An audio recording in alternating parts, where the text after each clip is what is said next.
हम हर एवरेज बच्चे पे काम करते हैं, क्योंकि हम लोग जिस जगह बैठे हैं वहाँ ये तो मान के चलते ही नहीं कि टॉपर्स आते हैं, वो टॉपर्स हमें बनाने पड़ते हैं। आज के दिन में जब मैं देखता हूँ सीकर इतना ज़्यादा पॉपुलर हो चुका है, अलग से सीकर ने ऐसा क्या किया? आज भी मेरा ये स्थिति है कि मेरा कोई ऑफिस नहीं होता, कोई फिक्स जगह नहीं होती जहाँ मैं बैठने का मेरी जगह होती है।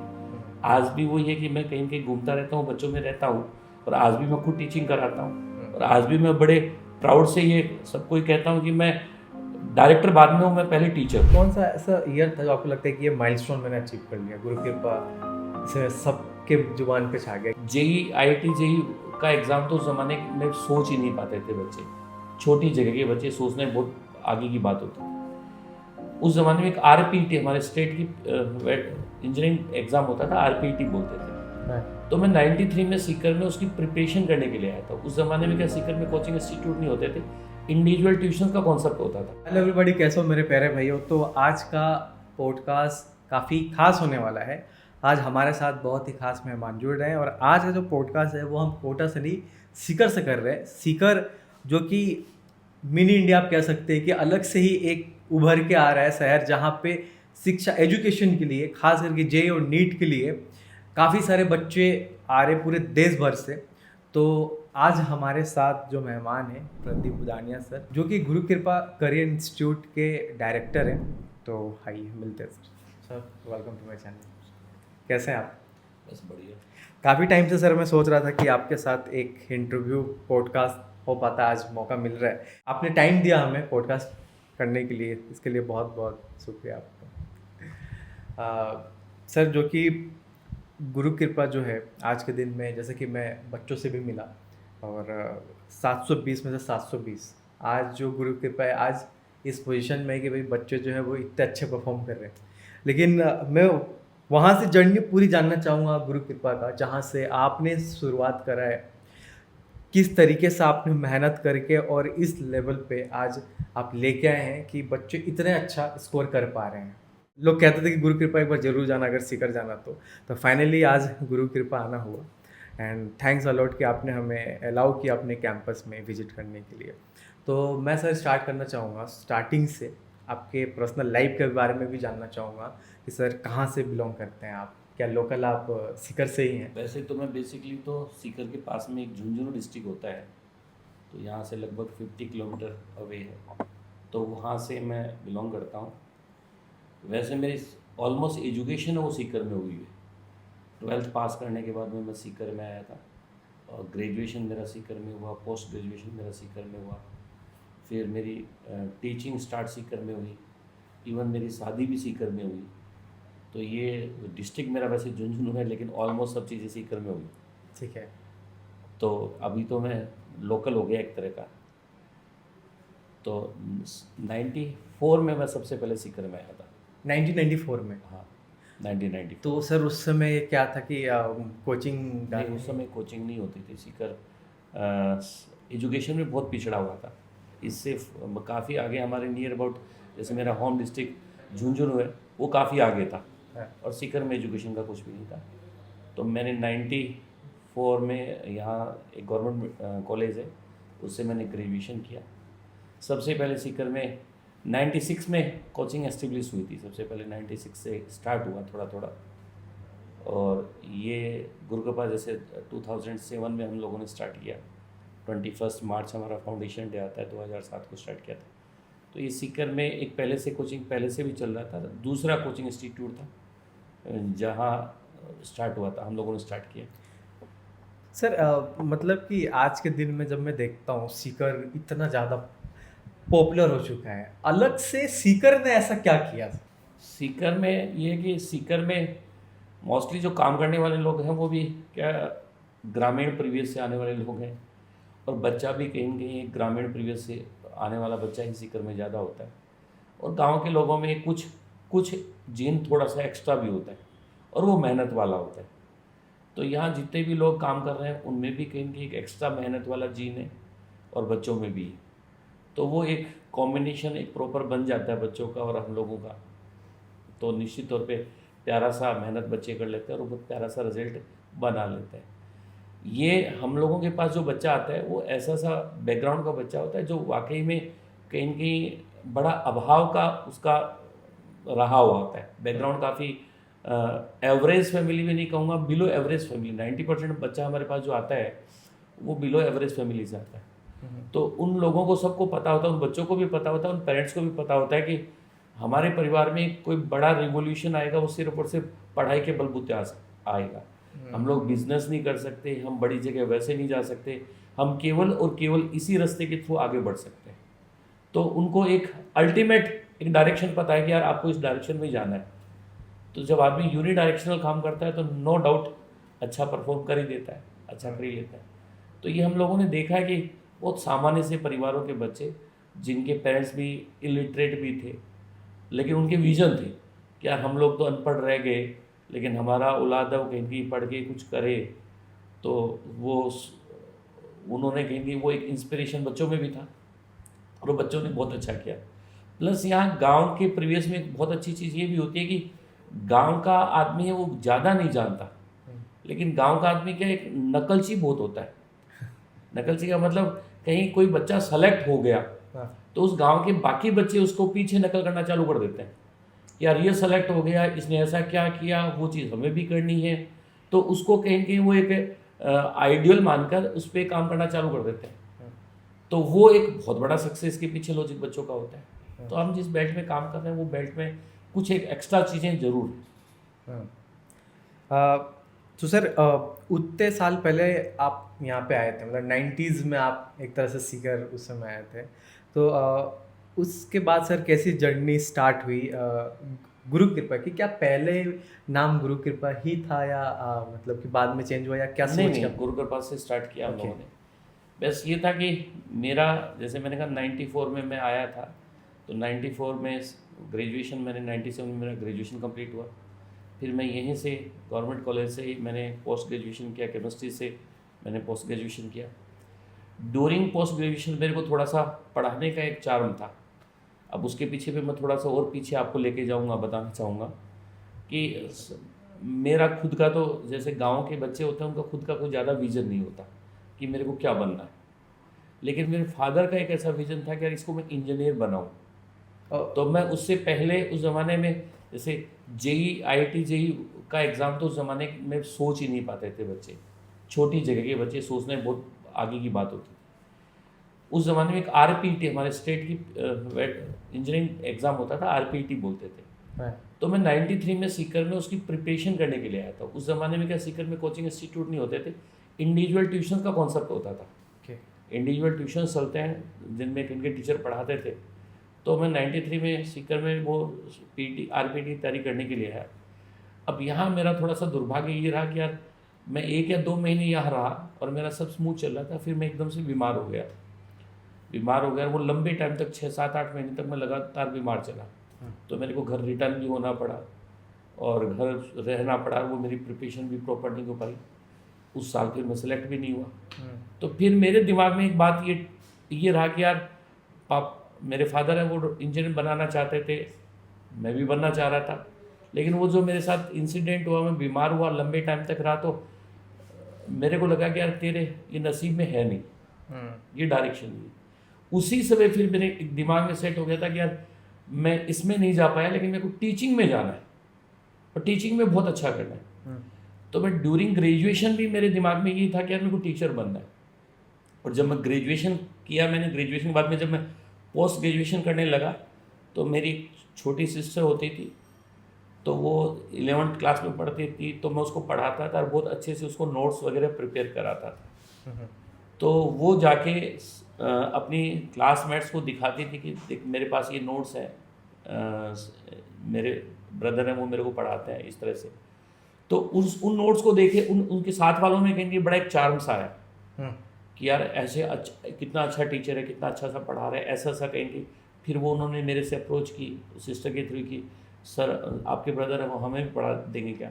तो मैं जब MSc प्रीवियस में था तभी मैं कहेंगे उस एक ग्रुप होता था उनका 10-15 बच्चियों का, तो उनको पढ़ाने लगा। तो मेरे को वाकई में बहुत अच्छा सा फीलिंग आया कि यार तो अच्छा पढ़ा सकता है, और फील गुड भी हुआ। तो पहले से काफ़ी कुछ दिमाग में था कि तेरे को टीचर बनना है, लेकिन जब उन बच्चियों को मैंने पढ़ा तो मेरे दिमाग में हो गया कि मेरे को और किसी फील्ड में जाना ही नहीं है, मेरे को सिर्फ और सिर्फ टीचिंग में जाना है।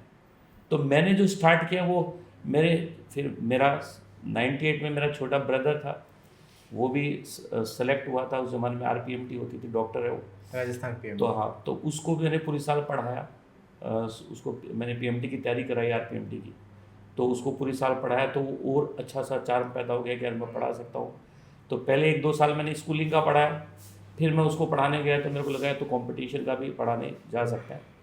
फिर 2000 में मैं पूरी तरह से इस फील्ड में कूद गया। तो मैं सीकर में कोचिंग इंस्टीट्यूट दूसरा भी चलता था, तो मैंने वहाँ 2000 से 2007 तक कंटिन्यूस पढ़ाया केमिस्ट्री। और 2007 में ये ऊपर वाले का आदेश था, या कहें कि यहाँ के लोगों की डिमांड थी, जिससे हमें गुरु कृपा को स्टार्ट करना पड़ा। 2007 से सर ज़्यादा टाइम नहीं हुआ, इतने बड़े एम्पायर खड़े कर लिए आपने इतने कम टाइम में। ये तो मैंने कहा ना कि हमारे शुभ चिंतकों का कहीं कहीं अच्छी विशेष थी, बच्चों का बड़ा प्यार था। वैसे तो मैं इस फील्ड में, मैंने कहा ना कि 25 ईयर हो गए मेरे को पढ़ाते हुए। मैं 7-8 साल किसी दूसरे इंस्टीट्यूट में मैंने पढ़ाया, तो 25 साल हो गए मेरे को इस फील्ड में जुड़े हुए, और 17 साल गुरु कृपा को भी कंप्लीट हो गए।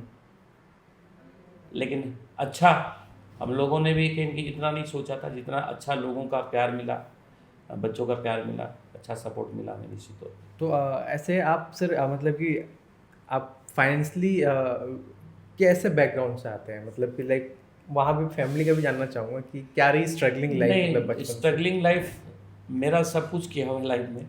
हाँ, मैंने कहा ना, मैं भी एक एवरेज फैमिली से नहीं आता, तो बिलो एवरेज फैमिली से आता था। हाँ, हाँ, मेरे फादर है वो बहुत छोटी सी जॉब करते थे, और मैं 90s में जब मैं थोड़ा सा समझदार हुआ, 10th 11th 12th में हुआ, तब मेरे को पता लगा कि मेरे फादर को उस ज़माने में 350 रुपये मिलते थे।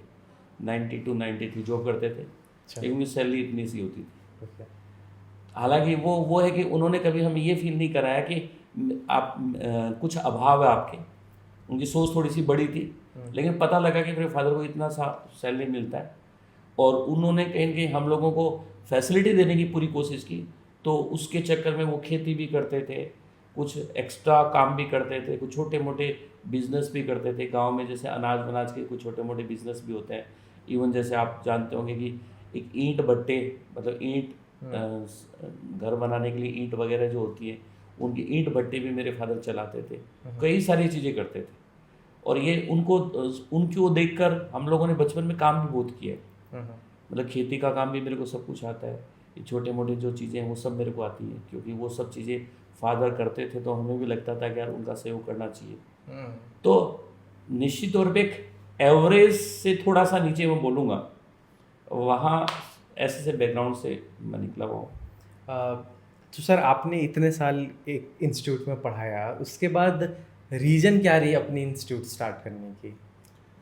ये तो मैंने आपको बताया कि कहीं ऊपर वाले का आदेश हो सकता है, अच्छा, या एक सीकर का कहीं सीकर में एक बड़ा रिवोल्यूशन लाना था, तो वो था। कुछ परिस्थितियाँ इस तरह से हो क्या गई। अलग क्या सोचा आपने कि ये मुझे करना है? ये मैं आपको थोड़ा बताऊं कि मैं और मेरा फ्रेंड, हम लोग 99 में, मैं एक मेरा फ्रेंड है राजेश कुलहरी, हाँ, हम दोनों 99 में दोनों बैचमेट साथ रहे हुए, दोनों साथ एक साल हम लोगों ने पढ़ाई की। तो दोनों साथ पुराने जानकार थे, फिर दोनों ने हमने साथ जॉब भी किया। तो ये गुरु कृपा इंस्टीट्यूट हम दोनों ने स्टार्ट किया था, मतलब हम दो फाउंडर मेंबर, मैं और राजेश कुलहरी, दोनों हम पुराने दोस्त भी थे। तो ये कुछ परिस्थितियाँ इस तरह की होगी, हम लोग दोनों एक ही जगह जॉब भी करते थे, कुछ सिचुएशन इस तरह की हो गई, तो हमें भी लगा कि यार, हमें क्या लगा, बच्चों ने कहीं हम लोगों को मोटिवेट किया कि यार आपको कुछ ऐसा सा करना चाहिए जिससे इस एरिया के बच्चों का भला हो, और आप अच्छा सा काम करो तो निश्चित तौर पे कहीं अच्छा रिजल्ट बना सको। तो वो सोच थी कहीं की। तो गुरु कृपा नाम क्यों सर? लॉजिक क्या था इसके पीछे का? कोई लॉजिक है या बस? नहीं, लॉजिक थोड़ा तो लॉजिक तो ये था कि हम लोग एक ऐसा सा इंस्टीट्यूट बनाना चाह रहे थे। जब हमने प्लानिंग बनाया, सोचा कि यार इंस्टीट्यूट अपने को स्टार्ट करना है जो कहीं की पूरा का पूरा एक टीचिंग ओरिएंटेड इंस्टीट्यूट हो, और जिसमें कोई डायरेक्टर नहीं हो, कोई बॉस नहीं हो, कोई सुप्रीमो नहीं हो, इस तरह का सा हमारा कॉन्सेप्ट था। क्योंकि हम लोग टीचिंग बहुत सालों तक किए हुए थे, किसी इंस्टीट्यूट में किए हुए थे, तो हमारे को एक टीचर वाली फीलिंग पता थी। तो हम लोगों का सोच ये था कि यार एक ऐसा इंस्टीट्यूट बनाए जिसमें केवल और केवल एक टीचिंग ओरिएंटेड काम हो सब कुछ, एक पूरी अच्छी सी टीम हो जिसका कोई डायरेक्टर नहीं हो, केवल और केवल पूरी टीम ही उसको डायरेक्शन देने का काम करे। आज भी वैसा हाँ, मेंटेन्ड है? आज भी वैसा है। आज भी मेरा ये स्थिति है कि मेरा कोई ऑफिस नहीं होता, कोई फिक्स जगह नहीं होती जहाँ मैं बैठने का मेरी जगह होती है। आज भी वही है कि मैं कहीं कहीं घूमता रहता हूँ, बच्चों में रहता हूँ, और आज भी मैं खुद टीचिंग कराता हूँ। और आज भी मैं बड़े प्राउड से ये सबको ही कहता हूँ कि मैं डायरेक्टर बाद में हूँ, मैं पहले टीचर हूँ। और मेरे को आज भी एक टीचर कहलाना ज़्यादा अच्छा लगता है एक डायरेक्टर की बजाय।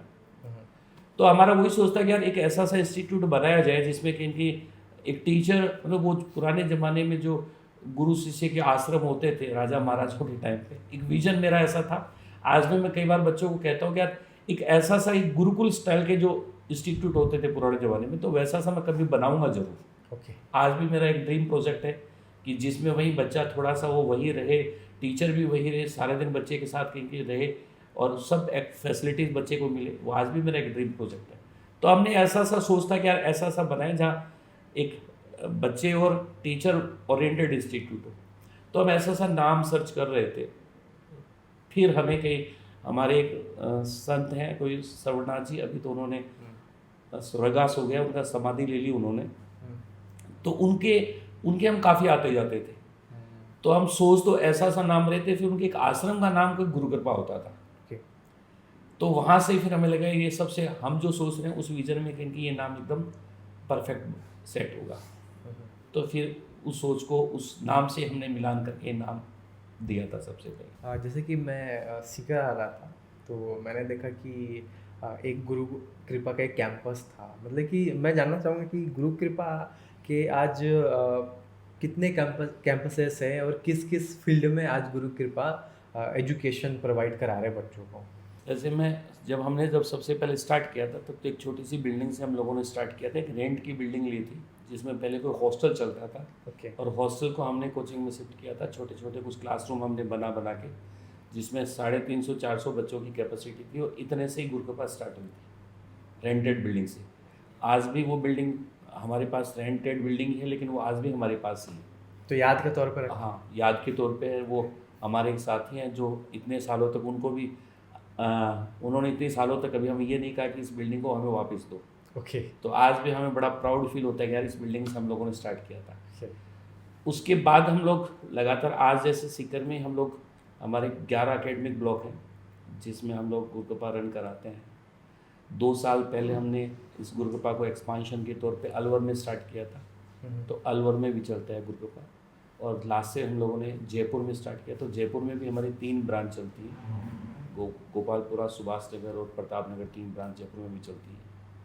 फिर हम लोग कोविड के जस्ट बाद में हमने स्कूलिंग के फील्ड में भी कहीं कदम रखा। कोविड के टाइम पे हम लोग थोड़े से खाली थे तो हम सोचते थे यार कुछ अलग सा भी किया जाए। तो सबसे पहले कोविड के टाइम पे मैंने यहाँ से मेरा 45 किलोमीटर दूर गांव है, तो मैंने मेरे नेटिव प्लेस पे GPS स्टार्ट किया, गुरु कृपा पब्लिक स्कूल। एक चैन, हम लोगों का एक विजन था कि एक चैन स्टार्ट करें। तो ये 2021 में हम लोगों ने स्टार्ट किया। और वहाँ भी मेरा ये सोच था कि जब हम लोग पढ़ने जाते थे छोटे हो तो 6 किलोमीटर 7 किलोमीटर हमें एक कस्बे में पढ़ने के लिए जाना होता था। तो उस ज़माने में न तो गांव में रोड होती थी, न कोई बस फैसिलिटीज़। आजकल तो बच्चों की बस है वो घर पे चली जाती है, हमारे ज़माने में नहीं होता था। तो हमें 6-7 किलोमीटर पैदल जाना पड़ता था और 6-7 किलोमीटर पैदल आना पड़ता था। और इस दोपहर का टाइम भी बड़ा टिपिकल सा होता था। तो बचपन में हम ऐसे सोचते थे यार काश हमारी स्कूल यहाँ से हो जाती तो कितना अच्छा होता। तो वही एक सोच दिमाग में था। तो उसी सोच को लेकर मैंने हमारी जो स्कूल यूनिट है वो सबसे पहले मेरे जो नेटिव प्लेस है वहाँ पे स्टार्ट किया।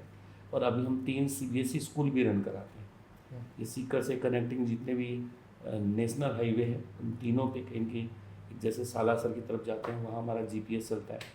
एक जयपुर और सीकर के बीच में रीगस में भी चलता है। तो 3 हमारे CBSE स्कूल्स भी चलती हैं।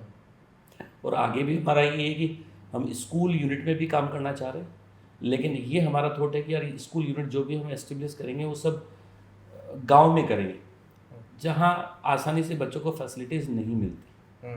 तो ये तीनों जो स्कूल यूनिट है वो हमारी आज भी गांव में रन कर रही है और आगे फ्यूचर में भी हमारा यही प्लान है। कौन सा यार आपको लगता है कि जहाँ पे आपको लगा होगा कि यार गुरु कृपा जो है अब मतलब कि कौन सा ऐसा ईयर था जो आपको लगता है कि ये माइलस्टोन मैंने अचीव कर लिया, गुरु कृपा इसे सबके जुबान पे छा गया कि आज भी वैसे पूछा जाए तो मेरा सबसे एक मतलब जो प्यारा सा हम लोगों का जो रिजल्ट रहा सबसे अच्छा, वो गुरु कृपा का वेरी फर्स्ट ईयर का जो रिजल्ट था वो सबसे प्यारा रिजल्ट आज भी मैं मानता हूँ। क्योंकि बड़े स्ट्रगलिंग फेज में हम लोगों ने स्टार्ट किया था, बिल्डिंग्स पे हमारे पास नहीं होती थी, बहुत गिनती के लोग हम लोग होते थे। फिर उस ज़माने में क्या स्टेट पीएमटी होता था, राजस्थान पीएमटी बोलते थे। तो उस ज़माने में हमारी गर्ल्स और बॉयज़ की अलग अलग रैंक निकलती थी। तो उस साल फर्स्ट रैंक हमारी गर्ल्स में भी फर्स्ट रैंक आई थी और बॉयज़ में भी हमारी फर्स्ट रैंक आई थी। और उस साल हम लोगों ने कोई 350-400 बच्चे हमारे पास होते थे और उसमें 85 डॉक्टर्स हम लोगों ने बनाए थे उस साल। तो एक सबसे यादगार जो रिज़ल्ट है वो कहीं न कहीं हमारा वो पहले साल का था, जो एक बड़ा अच्छा सेटिस्फेक्शन देखे कि यार गुरु कृपा को एक बहुत बड़ी हाइट देने में हमारा पहला साल का रिजल्ट है वो बहुत बड़ा रोल प्ले किया। उसके बाद में निरंतर कहीं के रिजल्ट हर साल अच्छे आते गए, लेकिन एक बड़ा सेटिस्फेक्शन वो था। इतने सालों से मैं टीचिंग में था कि यार हमारा बच्चा भी कोई परफेक्ट स्कोर करने जाए, नीट में 720 में से 720 मार्क्स लेके आए। तो ये कई सालों से थोड़ा सा पीछे रह जाता था, तो वो अब की बार हम लोगों का ड्रीम भी पूरा हो रहा है। जैसे इस साल नीट में एक्सपेक्टेड स्कोर हमारे 2 बच्चों का 720 मार्क्स है, तो वो भी एक हमारा ड्रीम था। तो ये मैंने कहा पहले साल का रिजल्ट बहुत प्यारा था और एक बड़ा सेटिस्फेक्शन देने वाला पहले साल के साथ साथ इस साल का रिजल्ट भी शायद हमारा होगा।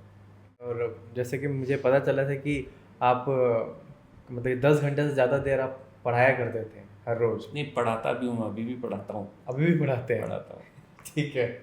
तो मतलब कि क्या मोटिवेशन क्या है सर इसके पीछे कि यार पढ़ाते रहना है 10 घंटा 15 घंटा जितना इच्छा करे मेरे को तो पढ़ाना ही है, मतलब कि कहाँ से आता है वो जज्बा सर?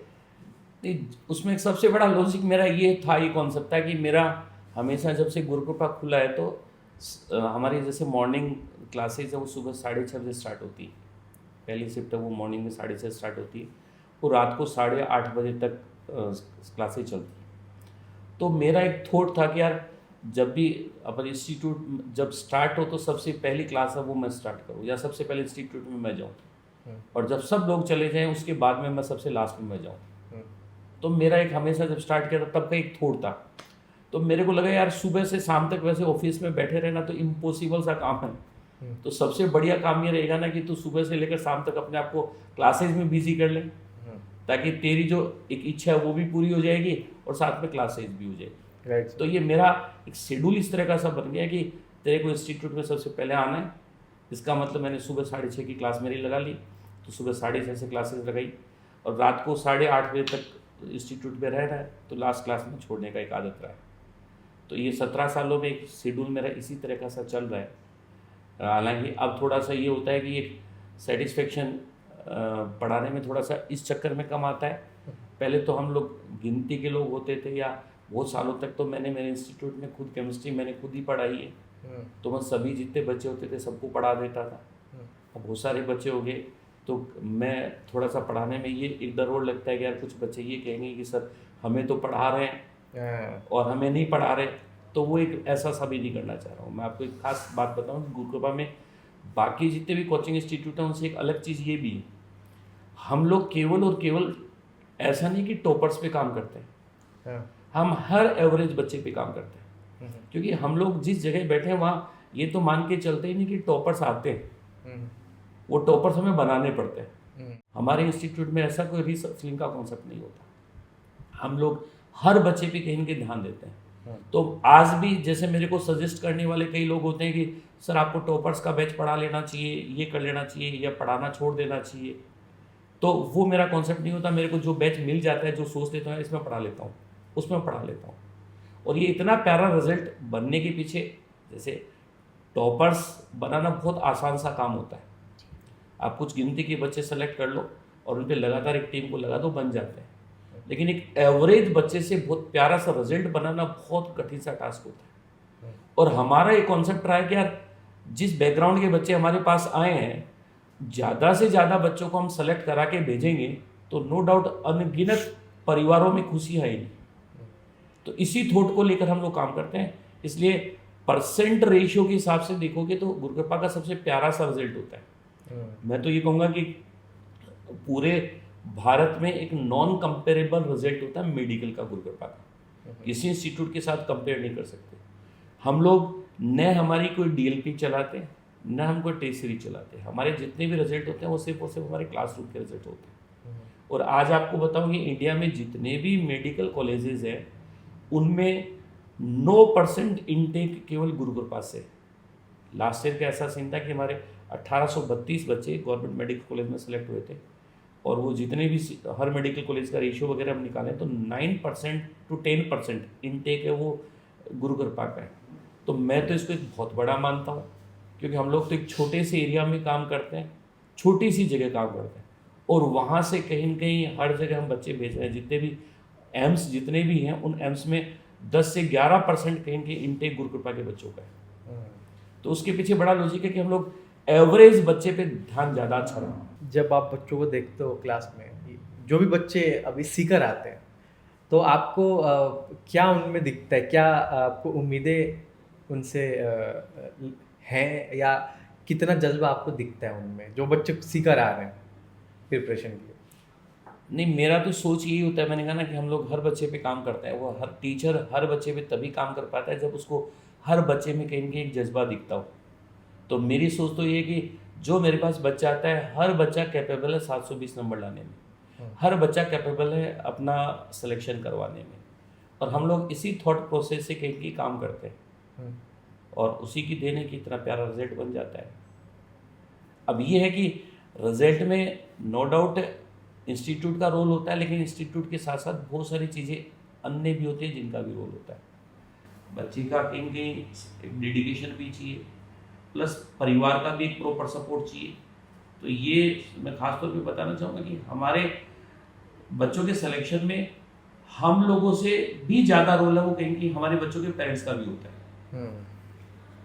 मतलब इतने सपोर्टिव पेरेंट्स होते हैं। बड़ी जगह का और छोटी जगह के पेरेंट्स में बेसिक फ़र्क ये भी आता है, बड़ी जगह का पेरेंट्स है वो हमेशा हमेशा अपने बच्चे पे एक एक्सपेक्टेशन का प्रेशर बहुत डालता है कि तेरे को ये रैंक लानी है, तेरे को वो करना है, तेरे को ये करना है। और इसी का कहीं कहीं आजकल अपन देखते हैं कि कहीं कहीं बच्चे बहुत ज़्यादा डिप्रेशन के शिकार हो जाते हैं। कई सारी अपन सुनते हैं मीडिया में, कई सारी चीज़ आती है, लेकिन यहाँ का जो पेरेंट्स है वो इस तरह का प्रेशर बच्चे पे कभी भी नहीं डालता। वो बच्चे पे यही होता है कि बेटा तू और अच्छा कर, तू कर सकता है, तू और अच्छा कर, इस तरह का सपोर्टिव पेरेंट होता है। और मैं तो ये मानता हूँ कि उस पेरेंट्स का हमसे भी बड़ा रोल है कहीं ना कहीं बच्चों के प्यारे से रिजल्ट। तो सर काफ़ी अच्छा लगा। क्या आप सोचते हैं सीकर के बारे में, और किस तरीके से आपने स्टार्ट करा जर्नी अपना? लास्ट सवाल हमारा सर एक रह रहा है आपसे कि गुरु कृपा का फ्यूचर आप क्या सोचते हैं, और क्या विजन है आपका गुरु कृपा को लेके, और कितना इसे बड़ा बनाना है या बच्चों के लिए, और क्या क्या नई चीज़ें करनी है, क्या करना है, प्लीज़ जरा बताएं। विजन वैसे मेरी क्या, मैं ऐसा आदमी हूँ कि बहुत ज़्यादा कोई फ्यूचर में नहीं सोचता, न कोई मैं ज़्यादा पास में सोचता हूँ, मैं ज़्यादा प्रेजेंट में सोचने वाला आदमी हूँ। मेरा यही है कि यार हम लोग अच्छा सा जैसे काम करते रहें, मेरा विज़न भी यही है, वो लगातार उसी तरीके से उसी सोच से हम लोग काम करते रहें। बच्चों के लिए, साधारण परिवारों के बच्चों के लिए कहेंगे जितनी फैसिलिटीज़ हम दे सकते हैं, जितना उन लोगों को सहयोग कर सकते हैं, जितना उनको कोऑपरेट कर सकते हैं, आज तक भी किया है और आगे भी करते रहें। हमारा यही थॉट है। विज़न मैंने साथ में ये बताया कि मेरा ये कि आजकल अच्छी स्कूल्स है वो कहीं न कहीं बड़े शहरों में उपलब्ध होती हैं बच्चों को, लेकिन छोटी जगह बच्चों को अच्छी स्कूल्स अवेलेबल नहीं होती। तो मेरा एक ये ड्रीम भी है कि हम लोग छोटी छोटी जगह जाके कहीं न कहीं बच्चों को अच्छी English medium CBSE schools provide करें। ये एक हमने चेन चलाई भी है, आगे भी हम इस पे काम करने वाले हैं। और निश्चित तौर पे अभी हम लोग राजस्थान और हरियाणा इस मेनली दो जगहों पे काम कर रहे हैं। बच्चे हमारे पास मोस्टली यहीं के, तो हमारा ये भी है कि यार हम देश के मैप पे भी कहीं कहीं जाएँ और ऐसे से साधारण परिवारों के बच्चों को वहाँ से भी लेके आएँ और उनको भी हम कहीं कहीं पढ़ाएँ। Thanks for your time. और काफ़ी सारे लोगों को सीकर के बारे में जानने को मिलेगा, क्योंकि कहीं ना कहीं मैं भी कहीं जाता हूँ तो लोग अक्सर मेरे से सीकर के बारे में पूछते हैं कि सीकर गए थे तो बताओ वहाँ का क्या माहौल है, कैसा है। तो ये वीडियो से उन्हें लाइव जानने को मिलेगा कि भाई एक्चुअली में सीकर कैसा है। So thanks sir, thanks a lot, thanks for